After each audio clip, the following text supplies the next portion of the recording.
今日食乜餸？阿傾同你諗掂佢。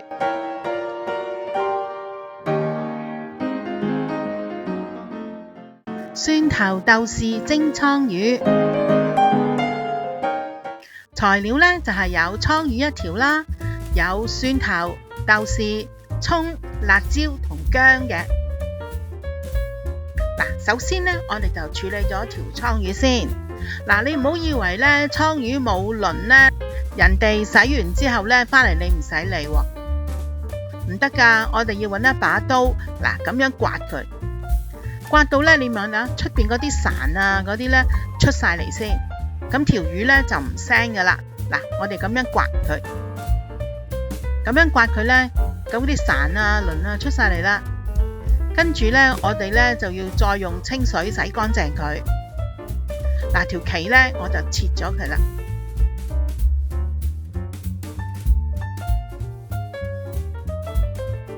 咁我哋喺上面呢，就係戒3刀啦，等佢陣間容易啲入味。我哋拍一啲薑片啦，拍一啲葱段啦，加少少嘅水。我哋呢就係咁樣揸佢，咁你揸到呢，就有啲薑葱水出嚟呢。咁我哋同啲魚呢，咁兩邊洗下佢啦，洗下佢個肚啦。咁樣呢，醃一醃佢，跟住我哋加呢啲紹興酒。咁我哋就等佢喺度放喺度浸啦，浸佢呢差唔多10分鐘咁啦。蒜頭呢，我哋呢就係切粒嘅，咁大細隨便你自己中意啦。啲豆豉呢，我哋係洗乾淨佢，跟住亦都係咁略略咁樣切一切佢，等佢容易啲出味。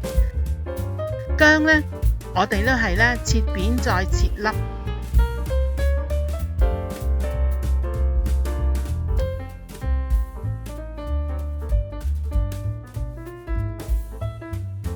另外呢，就切一啲薑絲，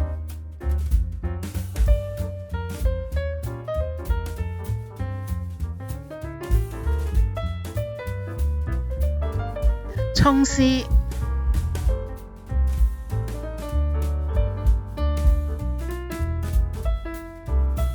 同埋辣椒絲嘅。好啦，準備好晒啦。咁我哋睇翻我哋個豆豉汁咯，因為豆豉就鹹嘅，咁我哋就放1茶匙嘅糖啦。我哋想佢香啲啦，咁我哋呢就要放翻2茶匙嘅蠔油。我哋呢咁樣攪勻佢，跟住呢，我哋煮一啲嘅滾油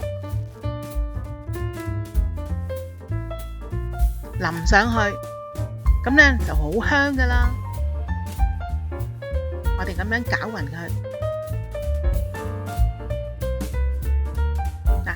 條魚我哋可以拎上嚟呢，搵啲抹手紙抹乾佢，唔好有水啦。我哋要抹乾晒所有嘅水，然後呢，我就會搽少少嘅粟粉上去，喺個碟底嗰度呢，我會放一啲嘅豆豉醬先。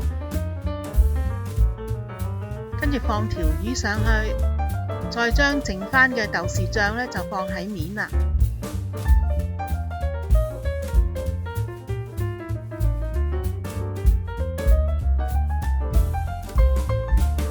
跟住水滾，我就放條魚落去蒸8分鐘。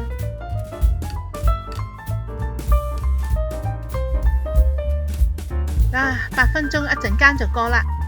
哇，好香啊！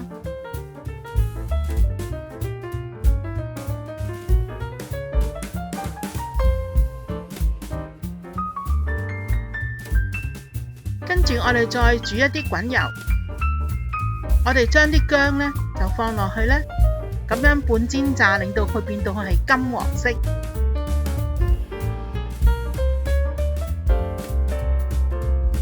然後我哋再放埋啲辣椒落去一齊炸，放啲蔥絲上去面，再放我哋炸香咗嘅薑絲同埋辣椒絲放上去，再淋少少嘅熟油。哇！條魚辣辣令，好香噴噴啊！用嚟餸飯真係一流啊！想知我下次煮啲咩？快啲訂閱我嘅頻道啦！記住同你嘅朋友分享啊！